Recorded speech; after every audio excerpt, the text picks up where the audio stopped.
Hey guys, today I have a super special guest, Jeremiah Sarkett from Keep, formerly known as Infusionsofts. He came to an event with me a month or so back, and we connected and had an amazing time. So, sales superstar, number one revenue generator for Keep, and I'm super excited to have him on the show and learn his secrets, how he's been able to do it, and how he's built these amazing relationships all around the world that has helped Infusionsoft / Keep become who they are today. My man, how are you? Good. Really good getting ready for the APAC shift with the crew tonight, but always good to take time with you, my brother. I love what you're doing here. So it's good to get to your audience, good to connect, and hopefully we can pass some value. Dude, okay, let's go back. I want to go back to the beginning of this whole sales journey for you. How did this whole thing start? I actually started when I was a kid. I think it's a global company. They're called Cutco Cutlery. So it's very nice, somewhat expensive cutlery that you would use for, dining and preparing your meals. And it was kind of a door-to-door type scenario where they gave you the knives, taught you how to do the presentation, and then it was like up to you to go out and make the money. So I was doing that when I was like 15 years old, and really taught me how to sell. Taught me how to manage a book at a young age. Is this like an MLM or? It really wasn't. They just grabbed a bunch of young, sharp, guys and gals around that age and had a bunch of door-to-door salesmen selling cutlery. 15's young. Nice. Like, how did that happen? Like, do your parents connect up with this? Did you go and find it, or did they find you? I might have been 16 actually, because now that I'm thinking about it, I actually was driving a little bit. I think I responded to an ad in the good old newspaper, and I was looking for work. I was getting to that age. I wanted to bring some more income in for myself and for the family. Nice. Okay. And were your parents entrepreneurial or sales? What kind of background did they come from? My mom was very academic, so she was always working in like a university setting or, counseling or teaching. Dad was very, he was tech, but he was also very blue collar because he was doing like fiber optic cable installation. Okay. And, he was running a crew in Hawaii and doing a lot of stuff like in the ocean. So very advanced, but not very hard work. Okay. So you're doing a bit of stuff, but you're doing something, I guess, left of field compared to where the family's at. You're at 16, you sit into a sales role. Coming from that background, what did they think about you going to the sales kind of stuff? Maybe they kind of expected it to some degree because I was kind of the outgoing one of the family. Like I wasn't afraid to like spark up a conversation with really anybody. And, I can see how that's kind of translated today into who I am and kind of what I bring. So no, I don't think it was super surprising for anyone in the family. Okay. So getting that role, what happened? How did you own that role and what came next? Well, I realized it was super hard and it was challenging for me. And, you were pretty much your own boss. You were an entrepreneur at a young age. And, it wasn't for me. Okay. So I went on and did some other things for a few years and then found sales back when I was in college. And then, after I got my degree. So first sales was like, this is hard. Then you kind of came back to it later. Yeah. Okay, cool. Yeah. Well, the door-to-door sales was hard, and really managing your own business was hard. Yeah, it is hard. Okay, so what's next after that? You came back in college. What was the role there? And I was playing ball. I was a soccer player. I was a footy player. I was a goalkeeper. So I was playing soccer and taking advantage of a scholarship. I was doing a lot of hanging out with the girls, a little too much, but I wasted maybe half semester, maybe a full year, kind of just getting to know what I was doing and what I was all about. But at the same time, I was still advancing and learning through athletics. Okay. And being an athlete, college athlete. So that was fun, challenging. And then I went to ASU. Arizona State University is where I finished my undergrad. And that's where I found more of a sales role. I was actually working with a bunch of other students in our alumni outreach program. So we would call like other graduates, Josh, and say, hey, Josh, you graduated from our technology program. We're doing a fundraiser for X, Y, and Z. Would you donate? It would be great to have your donation. Yeah, so we did that, and we would raise millions of dollars every year. How much did you raise? Just raised. Oh gosh, I mean, and this was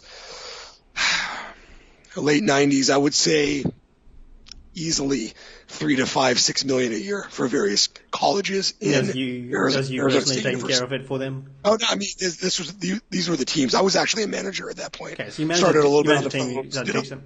but yeah, I had a team. Okay. How does that work? How do you manage a team like that doing such high volumes? Well, it was Well, decent volumes.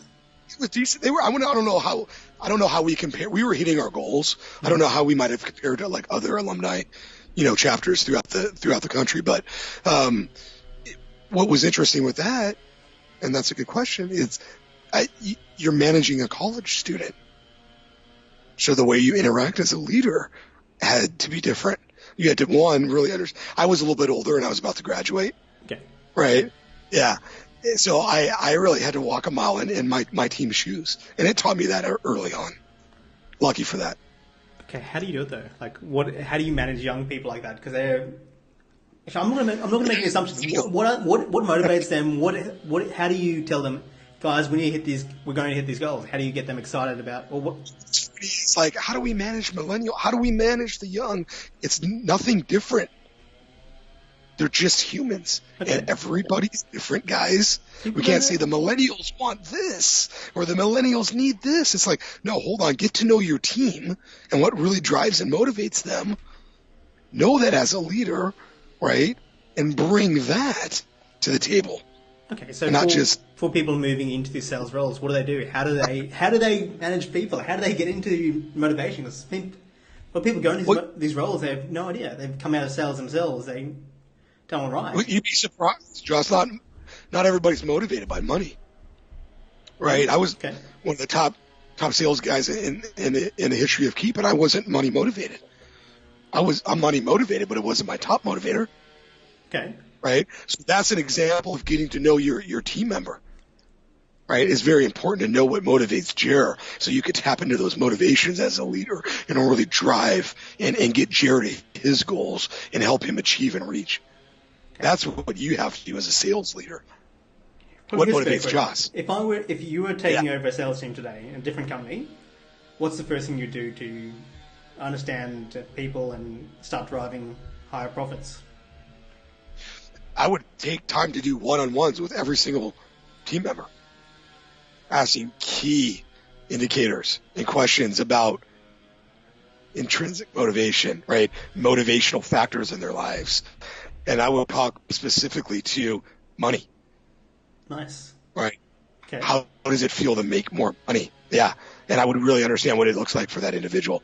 Then I would take a deep look at their sales methodology. Okay. And then probably after that is sales culture, if they have any, if they're lucky to have any.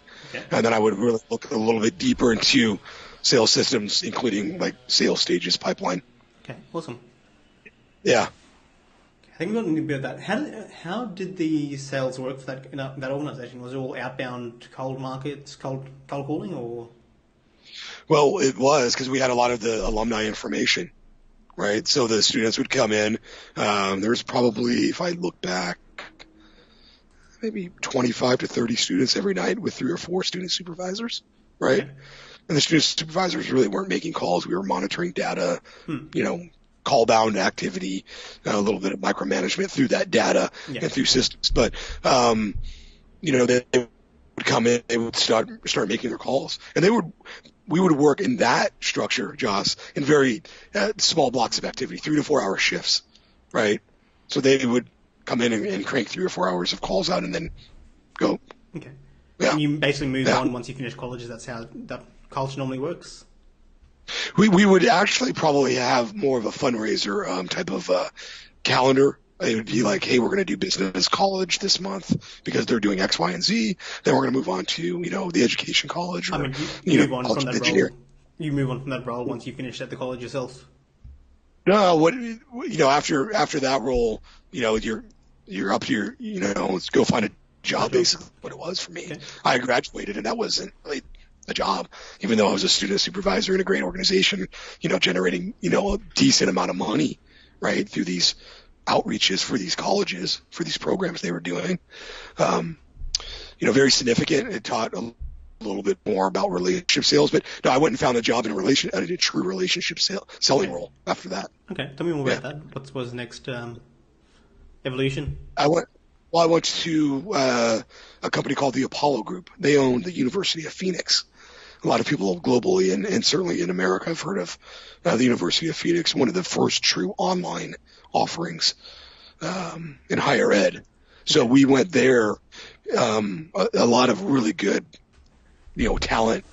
In the early 2000s, they were growing rapidly, and I think there was probably at one time maybe 1,000 enrollment counselors and support team members, which were a mix of sales, sales counselors and then academic advisors to help the students get onboarded. Yeah, you got a lot of Yeah. different sales tools there as well with how the education system works. Yeah, we weren't really incentivized because you couldn't do that to, in a college sales conversation. You can't be incentivized to push somebody to go to school. It's just unethical. Okay. Right? Yes. Yeah, and it's a bit biased to a degree. Like you have to allow for the choice, if you will. And it was an amazing learning experience. The best part about that, too, Josh, we were evaluated by the quality of the students that we were bringing in. So the student had to actually make it. They had to be a student and talk about setting expectations and really engaging with somebody and getting to know them, all the way through the process and then guiding them into college online and helping them be successful for a period of time. That's definitely a very different sort of sales. Different incentive. Talk about true sales. It's a different incentive how I structure. learned really. It's a different incentive structure altogether. That's how I learned selling to serve. If you really want to break it down, I mean, that's where it came from. All right. Tell me more about that. What is selling Well, selling. You know about that because you've seen a bit of it. So selling to serve is a bit of methodology that I found myself, some stuff that I've taken from others and mixed into my own and made it my own.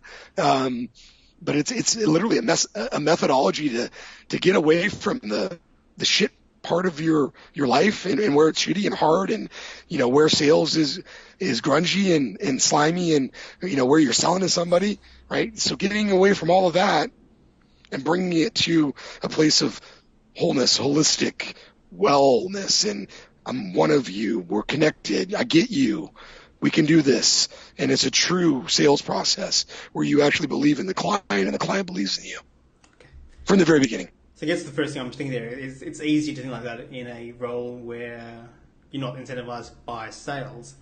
Now, from there, is that when you moved to Keep or Infusionsoft at the time? Yep. Well, I didn't go there right away. No. I did a couple other things. I went back and actually worked with Arizona State University, my alma mater. We had I actually was hired. It was a company that won the RFP. So ASU put out a request to a bunch of really savvy, to a bunch of marketing companies, some big names, and a company that I actually had ties to won the RFP, and they knew that I was an alum, that I was a quality student there, that I was nominated to speak at graduation, and I graduated with honors, that I had the experience with UOP, so I already was doing this. So ASU wanted to do an online program, so they were going to be one of the first state schools, the proper schools, to bring an online offering out, and they wanted to do it big. Like big, 100,000 online students. Yeah, so this company had won the RFP. They had known about me. They had found me and said, do you want to be the director of ASU Online? And I was like, yeah. Yeah, and it was big salary, and it was big office, and I had a small yet specialized team, and I was leading again. But things quickly changed in that role, and I was wearing multiple hats and doing a ton of different things, even selling again. But we dominated. We dominated. We killed it. And that's really when I first saw Infusionsoft. We were using a very primitive piece of software, in my opinion. I usually don't talk down in any which way in software, but I have so many hard memories and tough experiences with this software piece. But we were using Act, and Act was a software you actually installed. Yeah, and we installed it and had a team member come out and set it all up. And I was, putting the leads in for everybody in the morning and doing the drip sequence behind it. And if you can imagine, that was painfully manual. But we were highly successful. We had systems, we had process, we were connecting with students, we were creating, the right expectation for them to get started with us, and we were getting their credits matriculated in. Very important. Okay, So we dominated. Was I this? went back to my alma mater for a while, Yeah. and then I went to Infusionsoft a little bit after. So this is really Infusionsoft solved a problem for you that you knew was real and you guys were having issues with. Well, I wasn't the one that was sourced to find the system. Yeah. So, no knock on my brother Sam. Sam went and found the system and we implemented it, right? But when I went When you found thereafter, right, all the brothers were calling me and saying, Jerry, you got to come down. Just come down and check us out. You'll love it. We need you. You would love to work here. Just come down and check us out, please. I'm like, no. For a while, I was saying no. and I finally went down, and I was like, yes. Circle back to the other thing. So where did you learn that? Like, where did you learn to follow up? Where did you learn to, hey, you should do emails as well as actual sales? Because most sales guys, they'll pick up the phone. That's where their sales expertise kind of stops. Well, that was the expertise from the industry, too, because I knew that the students needed multiple touch points to get involved. You just naturally do it? No, from the experience, because I was at UOP before. So you saw other people doing that with emails, or no? I saw how many touches it took. So you saw that you needed it yourself, and you kind of naturally grabbed it. Yeah, and when we were all connecting about how did we do this, it's like, well, we only have a small amount of sales guys. We can only go so far in the outreach to some degree, right? We need to get some follow up behind it. And yeah, you're right. That was really good at that. So it's a very natural progression for you to say, hey, I need to find out how to do emails. I need to find out how to do this. It's been a follow up for me ever since I was a child. That's what people know me for, is follow up.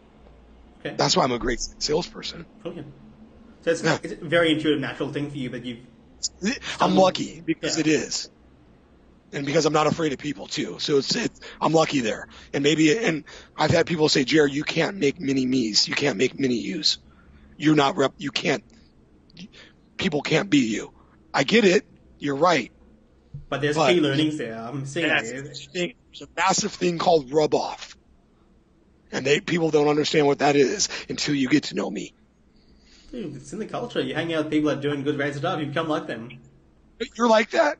Johan's like that, right? All of the key real drivers in this world are like that. You spend time just around them and you get rub off. And that rub off is good habits, right? It's legacy building principles and practices. It's cadence. It's all of the right things that you should be doing. And geez, I make mistakes all the way through this, but I'm lucky to have people like you to learn from too. So that's exactly what it is. All right, so now the big move. We're going to talk about Keep. So you moved over to Keep, and from what I'm prepare the audience here, the shit hits fan. You're not performing the way that you're used to, and it is a different culture. It was hard. Tell us. It was hard. What happened? I had it selling for a while, so I'll blame it on that. I wasn't like you weren't selling in the traditional sense. I wasn't. I was leading really and creating systems and processes, and making sure my team was taken care of and a little bit different. Okay. Versus so I didn't really realize it, but I had to becoming a normal sales guy, like you were trying to start at the bottom. I had to take a demotion really and humble up. Okay. And that was hard too. And one of the things I think also one of our core values at that time, we've since refined it a bit, was, check your ego at the door. And I don't know maybe how good of a job I did that initially, because I think I could have been coached better. Like my coachability factor was down a bit if I evaluate and rate me. Right. So I come in needing to humble. How old are you?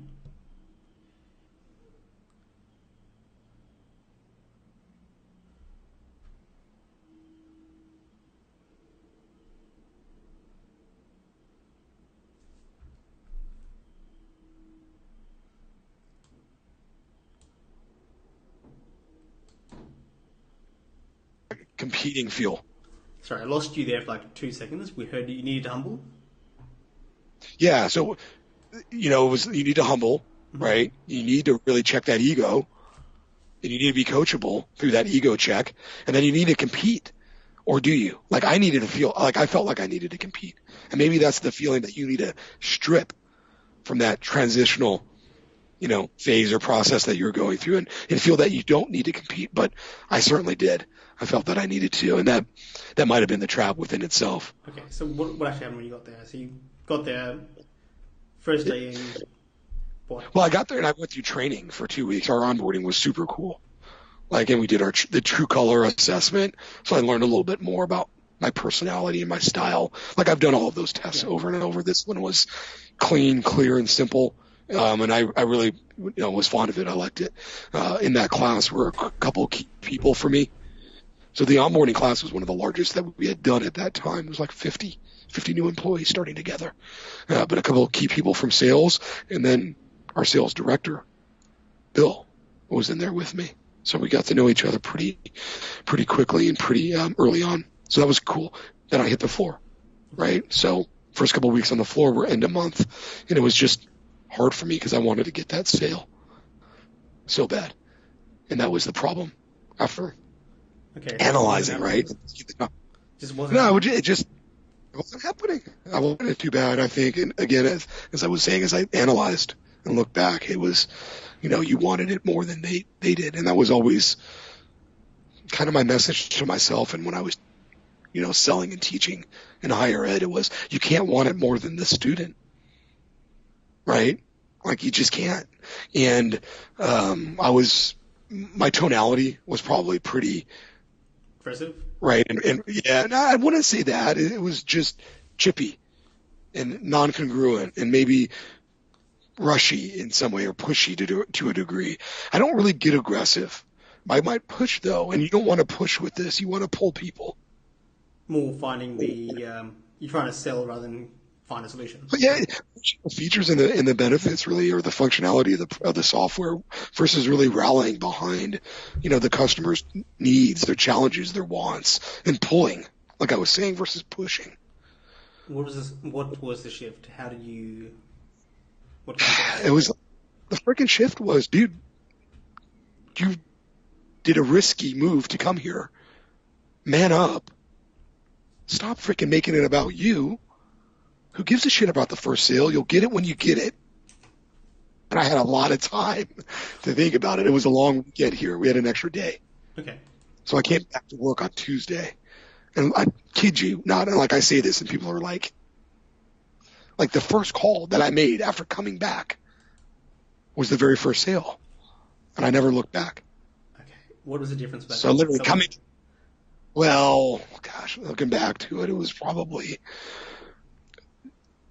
a stripping of the pressure, saying you went hard for 2 weeks, it didn't happen, you made it all about you, you did these things, remove the pressure, come in, make it about them, listen more than you talk, go back to basics, take a ton of notes on your notepad, right, and make a lot of calls. That was my mentality going into it.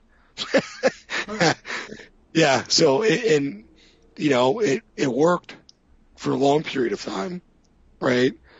Until I needed to learn the product a bit more because the product's powerful, right? And then there was time for the high-level demo with, the guy that has 25 users and, 50,000 contacts, and they're going to start implementing a phone system and this, that, and the other. Yeah. So now it's time for demo and being more concise and clear. Stuff, which is, you can learn that stuff. It's that sales process and understanding. Well, it was funny. I think they saw my potential. They saw my potential in another guy named Ryan. He was a great salesman. But we were afraid of doing the demo. So they put us by the sales engineer for a month and said, you guys go sit over here and don't come back basically until you are doing demos. Yeah. And that was great. That was the best thing. One of the best things that could happen to you. So. Okay.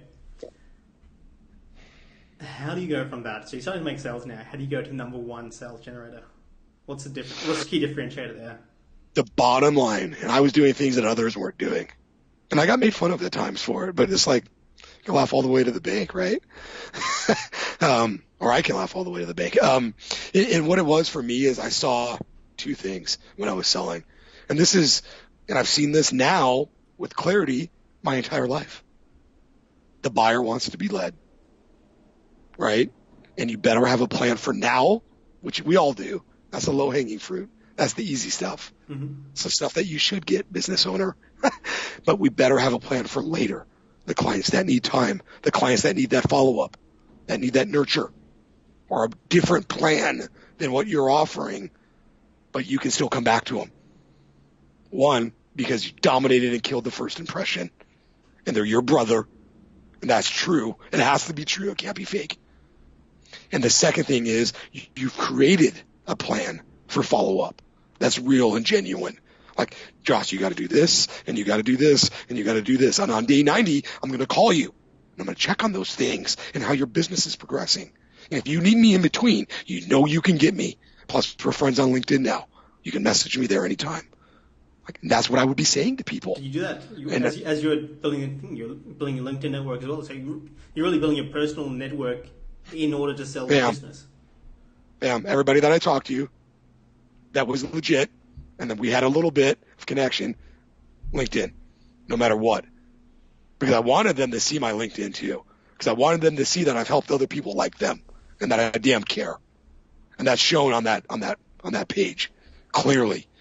And then I wanted to be able to stick with them for a while because I wanted to follow up with them again and win that business when the time was right. A lot of people talk about the power of LinkedIn. There's some people I know that do it well. How rare is it really in the enterprise space, in this kind of sales roles, for people to actually implement what you've done there? Do people do it regularly, or is it? I've actually gotten away from it, and I need to be a bit better. Okay. Like, I need to be a bit better. Like, you talked to Matt a few weeks back on this, and phenomenal. One of my good friends and top partners, and his work with LinkedIn, and that approach to ABCs at first, and then getting a little bit more dynamic, yet aggressive, and shifting it to more an advanced state, through his program and in the work, within LinkedIn is what you need to be doing. Like, I want to be a little bit better this year there, but that's where the action is, and LinkedIn is very powerful. I would say, guys, everybody that's listening, be a little bit better with LinkedIn this year. You'll get a lot out of it. Okay, so if you're in business, really start to work your networks and actually tie in that relationship. Because I think this is my perception, correct me if I'm wrong, a lot of salespeople feel this is the job and this is my home, and they never really connect the two. My wife doesn't, I don't think she cares for that so much. My interest in social or my network or the tribe that I've built to some degree, I think that balance is hard for her to understand. It might be hard for me to understand too, because boundaries are something that I've always been working on and that I still continue to work on. You have to find the balance, though. You have to find that medium.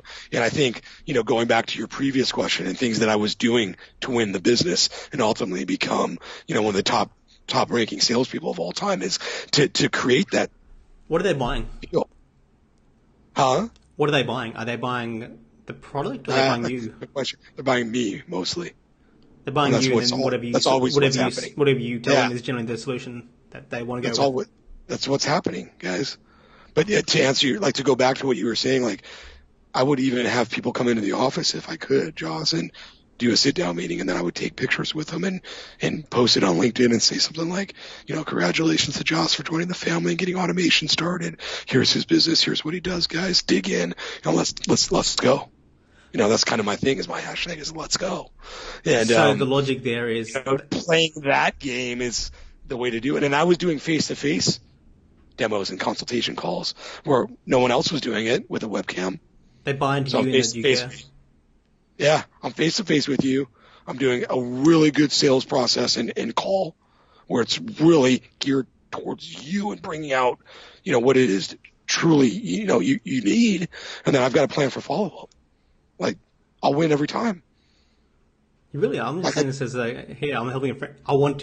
You're basically building a friendship, and they buy they know that they trust you to find a good solution for them at that point. Then it just, and you tell them. I've said no to people before, Joss, and said, no, you can't do this yet.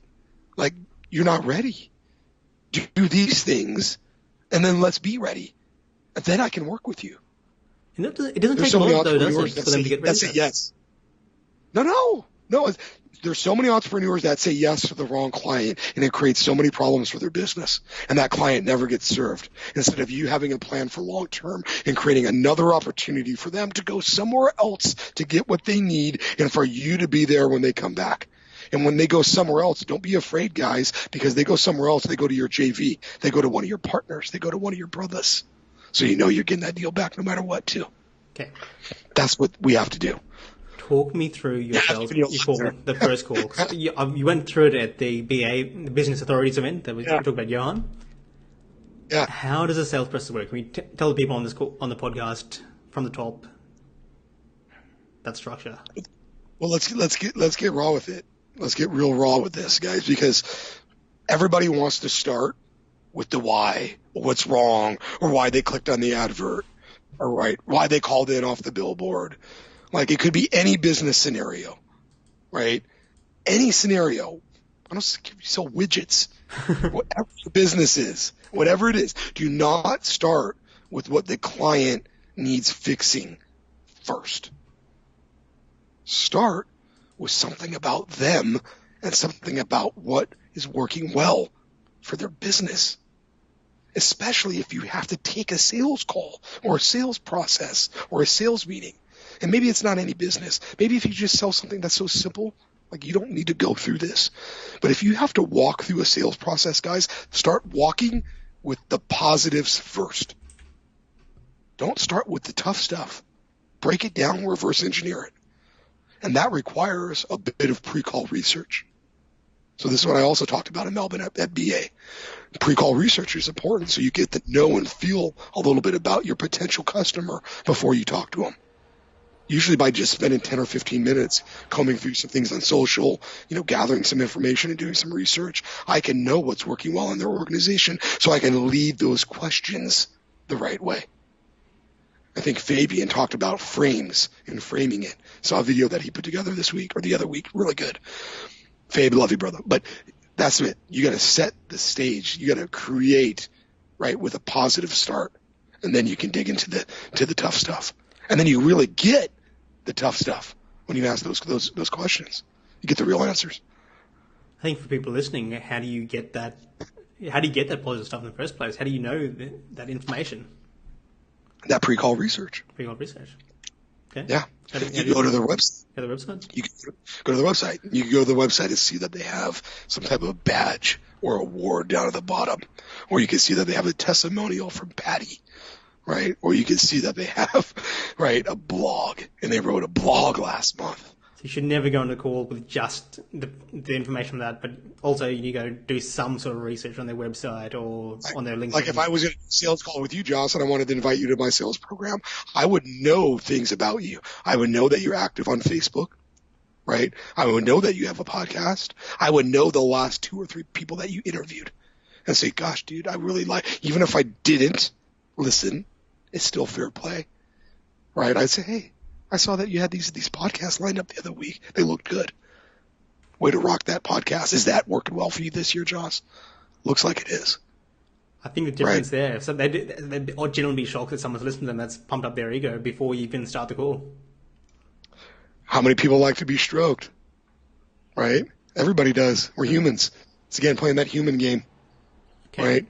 Yeah, start with the positive. Then we can break it down from there. And you've taken that small time investment to make that call that much better. If that's all you did, it's ridiculous.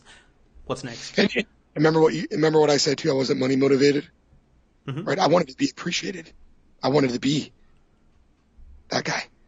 Money was too, right? So that's getting to know your salesperson. So that's stroking my ego at the right times, genuinely and truly as a sales leader. And giving me an opportunity to lead and become a team lead and do interviews, right, and things internally for the team. That's how I got promoted, guys, by the way. But that's a little bit more about that leadership piece. But what did you say, John? Sorry. I had to bring it back to that. It's all good. I like it. Okay, so you've done this. You're doing the research. You start the call on positive framing. Positive, Obviously, they're obviously just feeling good about you because you just stroked their ego. They don't know anything about you. They don't know anything about the product. They don't know anything about what you can do or even what it's speaking to at this stage. They just know that you've obviously booked in. What's next? What's next is you listen as much as possible. Like you literally have a script or a flow sheet that you're taking notes on. Like, and this is where I would coach you and help you to what your flow sheet look like and where, I mean, to some degree, but you need to know which question needs to go here and what I need to ask here and then what needs to go here, right? You can listen to all the salespeople that you want in the world, but your flow sheet is your flow sheet. But I can help you break that down. It's part of me being like a sales coach. So those are the kind of key questions you need to ask to understand Key the questions, business. yeah. I call them the EQs, your engagement questions. Okay. And it's kind of unique. I mean, EQ, right? It's almost the EQ versus the IQ of this piece of this. Yeah. So catchy. Yeah. So your engagement questions are critical. And the way that you ask them and the order in which you ask them, the tone that you use, right? The little words that you say like, oh, really? Oh, I can't believe that. Things like that. And then I look to quantify as much as possible because I'm creating change and disruption in the organization. And that's always a challenge for a lot of people to move on, even though they need to do it.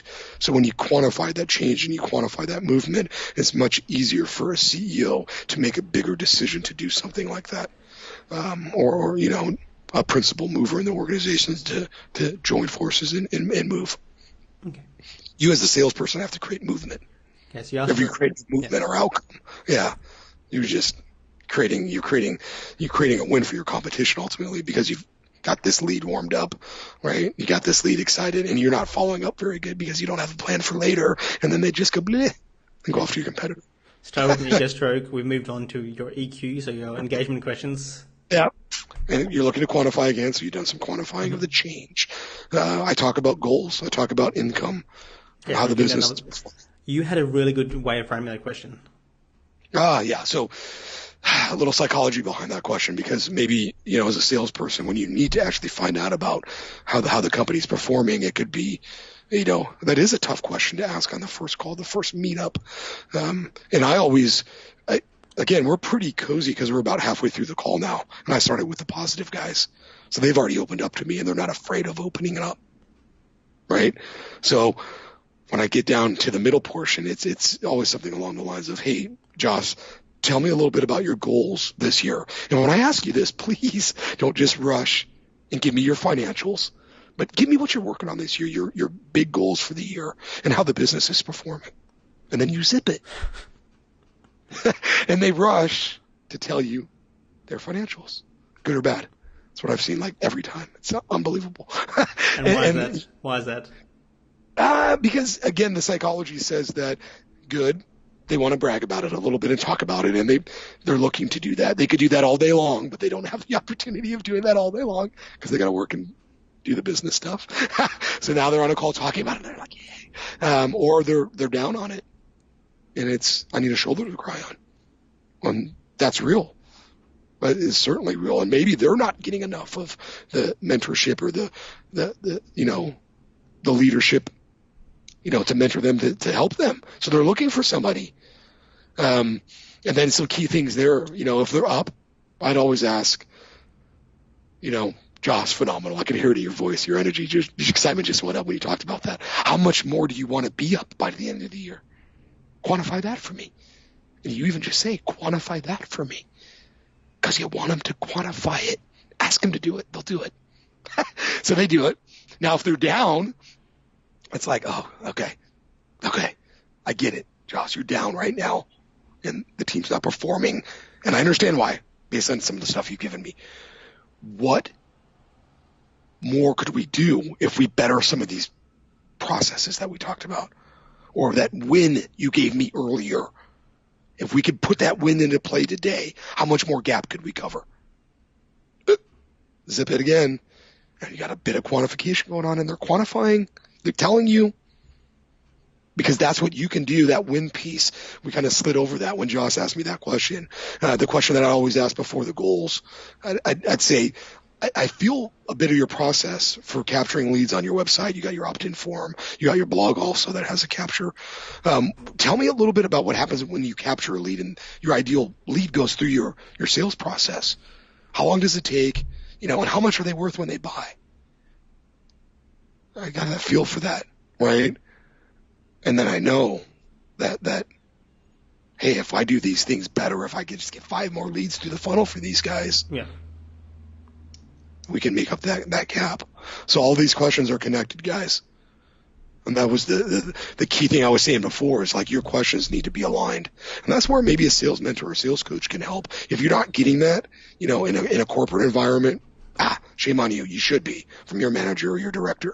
If you're not getting that in an entrepreneurial environment, seek it out. Seek it out. It's like empathetic. You could really understand empathy and really understand where people are at throughout the process. It's one of my best traits is empathy and having it, but being able to deploy it. Yeah, you're right, brother. I think if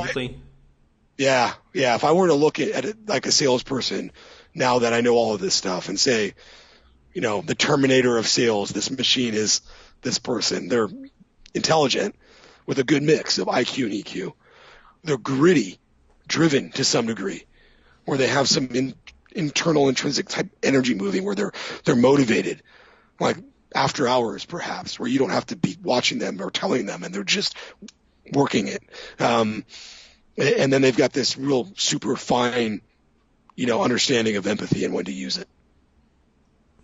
Like, and I don't need a lot more than that. Like just a handful of things, and I can make that salesperson up. So you're at the point now, you've asked them these questions, you've said, how much more can we do? Can you quantify that for me? You understand their business, the process pretty intimately at this point, and they like you. Well, they should like you at this point. There's another question, though, Josh, about the process, though. You can't assume, though, that you do, especially when you're at the end. So you want to check. Okay. Yeah, you want to double check, and that's where that summary bridge pull that I learned comes into play. Right, and that's also where you check even before you deploy the summary bridge pull, is you check into their processes as an organization, into their decision-making processes. And you say, Joss, we've had a good call. We've covered X, Y, and Z. I need to cover one more thing with you. And I think I understand this, but I do not want to assume anything in our working relationship. What type of decision-making process is involved with working with somebody like me? Like, if you choose to work with me and we choose to work with each other, like, what do you need to talk to, Johan, your business partner? Like, tell me just a little bit more, and when you wanted to make a decision. Bam. So you're fitting in again with congruency, which is part of my selling to serve method and methodology. So you're fitting in. You're not slamming it in. So I think a lot of people get to that point. They go, okay, let's do the deal. So you can get it on and you can move on when you have it connected. The train's got to be connected, to the caboose. The locomotive's got to be ready to go. The coal's got to be in there, and then the train can move out of the station. Yeah, then there's movement because it's all aligned. And then you bring that summary bridge pull in, and you say, hey, Josh, we had a good call. We covered this. We covered that. I said I could help you do this. Did I miss anything in this call? You get them to say yes or no there. And whether it's a yes or a no, you address it. You go back. Yes. Yeah, yes, you actually we missed one thing. I forgot. How was this going to interact with our WordPress website? Does it? Oh, yeah, no problem. It sure does. It's HTML code and JavaScript. It goes right into your website, Jared. Oh, okay, cool. Right? So you want to make sure. So you ask the question, yeah, and then you go, hey, this is another reason you asked a bit ago now, Jared, what made you a winner? What made you at the top of the ranks? I had good material to pass between meetings. Critical content. So I would say, Joss, what we need to do is finalize the partnership here, right? You need to talk to Johan, right? I'm going to send you the proposal. I also want to send you some of my best content as a gift. Like, I want you to pay attention to this insert or this page. The client, gosh, they remind me a lot of you. It's one of our case studies. Dig in. If you've got questions on that before we talk again this week, let me know, of course. But let's set the call for Wednesday so you've had time to talk to Johan, go through my proposal, and then we can move forward on Wednesday or talk, certainly, about next steps. Is Wednesday good? Okay, so assuming before you've got to this point, you've mapped out the potential kind of answers anyone would answer to. So I've got a partner, I've got to speak here, or let's go right now. And you've got different pathways based on where they go. You could get the let's go right now, of course. Yeah, right, because you're sensing that before. right? You're sensing that even before the process question because you know that they're ready and you're feeling it and you're going, Joss, you're ready. What might be holding you back in making a decision today? Look, this feels good and I feel it too. Did I miss anything? Have we missed anything? Are you comfortable in making a decision? Yeah, let's talk about the number. And then you could even just take the next step and buyers want to be led. So lead them, hold their hand and lead them. Josh, what I think we need to do now is talk about the numbers. You're ready to go. Let's make this fit. I want to work with you. Bam. Now you're talking about the numbers. And for any reason you've missed something there, they will tell you, like, oh, I'm not ready to get it. This is how we do this. Freaking ask for it and say, hey, sense it. Mm-hmm. Yeah, if I missed anything, I want to talk about the numbers with you, Josh. Did we miss anything before we talk about the numbers and make this thing work? Like, hold on, let's just slow it down real quick. And maybe don't say let's slow it down either, because that puts it in the mind of the potential customer that is fast. So you play the game and you go, hold on. And maybe you slow it down because you're sensing that it's getting fast. You go, hold on. Did I miss anything before we talk about the numbers and what this looks like to get started working with me? I want to work with you, but we got to make sure we haven't missed anything here. And then maybe you can look at your notes and you go, okay, we talked about this. We covered that. Josh, did I miss anything? We can do this. And then the follow-up, if you close, the follow-up is to maintain congruency and maintain that there's no buyer's remorse, etc., and make sure that they're excited about the product. Well, that was the other thing that I did that other people weren't doing really, was I was calling back and saying, Josh, I know you're working with your coach and getting started, but how's it going? You doing good? Checking back on you. Stay with me if you need anything. I can help too. Right? Or I would say, hey, calling you back again. I know you're done with coaching. Send over a couple of referrals for me. I want to take care of your customers, your buddies. Yeah, that's absolutely the other thing about being a really good salesperson. You can have that buyer's remorse if you just go through that process and you are smooth. Like that was a really freaking smooth process. There's no buyer's remorse. If you I sleep well every single night. I sleep well every single night, guys, because there's no buyer's remorse, and I'm not forcing anything. And you haven't forced it, but people still, like I said, they might feel they're moving too fast without actually saying it. It's amazing. Yeah, but you've done the follow-up there. I think it's different because you got the follow-up and this. Well, and to a degree, and some other sales trainers and people might say, "Oh, you got to control the whole process." No, you share control, and you at least let the prospect feel like they've got a little bit.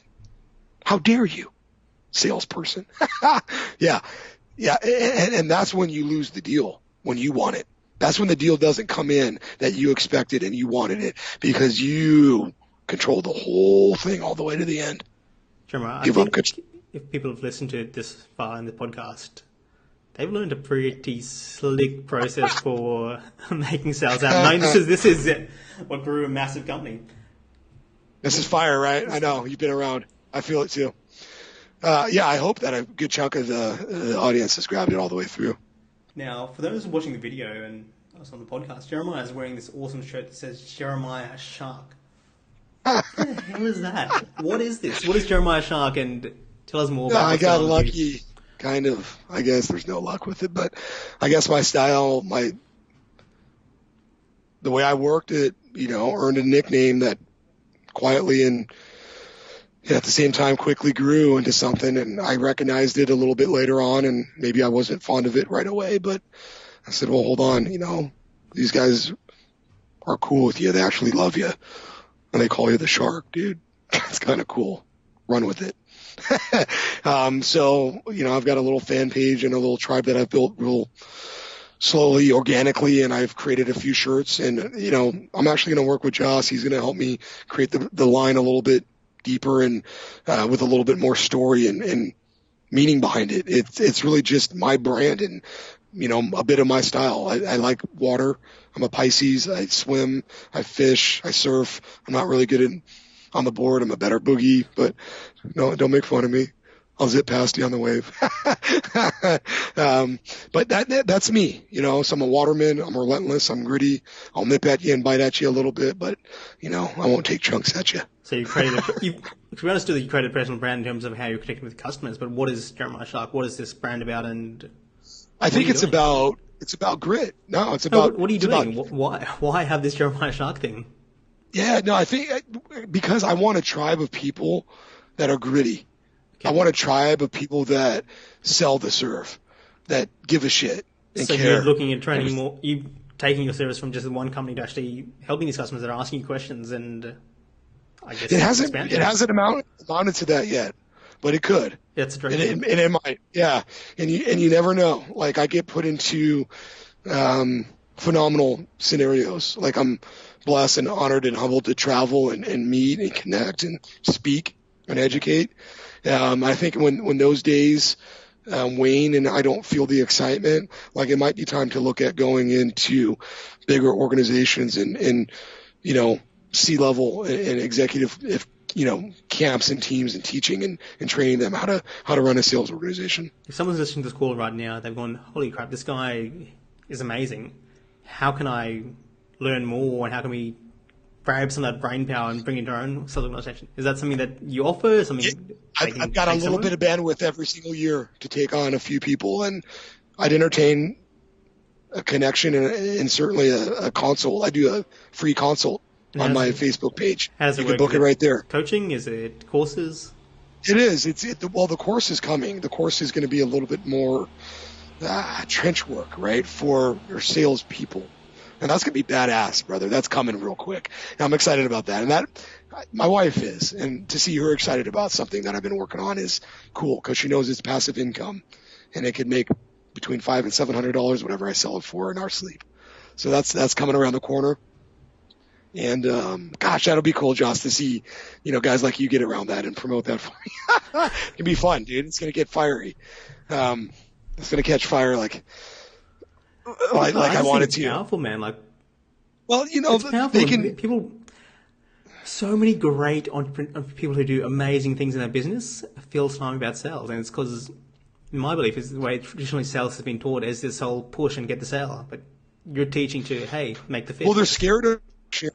Yeah, they're scared of rejection. They're scared of what others are going to really think of them. And I think if we can, you know, bring some Gary Vee into dominate our self-awareness and know who we are, right, and not be afraid, and come with value though in that first impression, so you know you're bringing it and you're good and you shouldn't get shot down, right?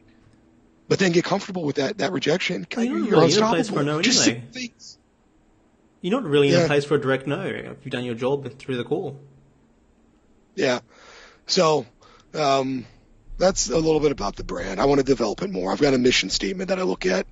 It's something that I see every day, and it's evolved. But it's around this and teaching and educating and creating a tribe of people that want to do it right. Okay. So I think to wrap things up, I've got two questions. How can people connect with you about Keep, and how can people connect with you personally? Personally, at Jeremiah Shark is like the Facebook fan team page. Like that, I get good content out every once in a while. It's busy now because my wife and Vic, my son, he's amazing. He's 2. He's just getting home now. But that way is a good way. And then you can book into my free consult. And we could do a half an hour to an hour for free, and I'll just talk with you, and then we can see if there's something more. But Keep, an Infusionsoft by Keep, one of the best automation tools in the entire world. You have to look at me and talk to me directly if you need it, if you want it, because I've got people all over Asia Pacific that can help you. I got people in North America, South America, Europe, Uber connected, and automation is the name of the game. And our software is the best because of our history and what we've done with the power of it. And we care. We care so much about your business more than anybody else. Let us prove it to you. Epic. All right, guys. Until next time, we'll see you on the next show. Thanks, brother.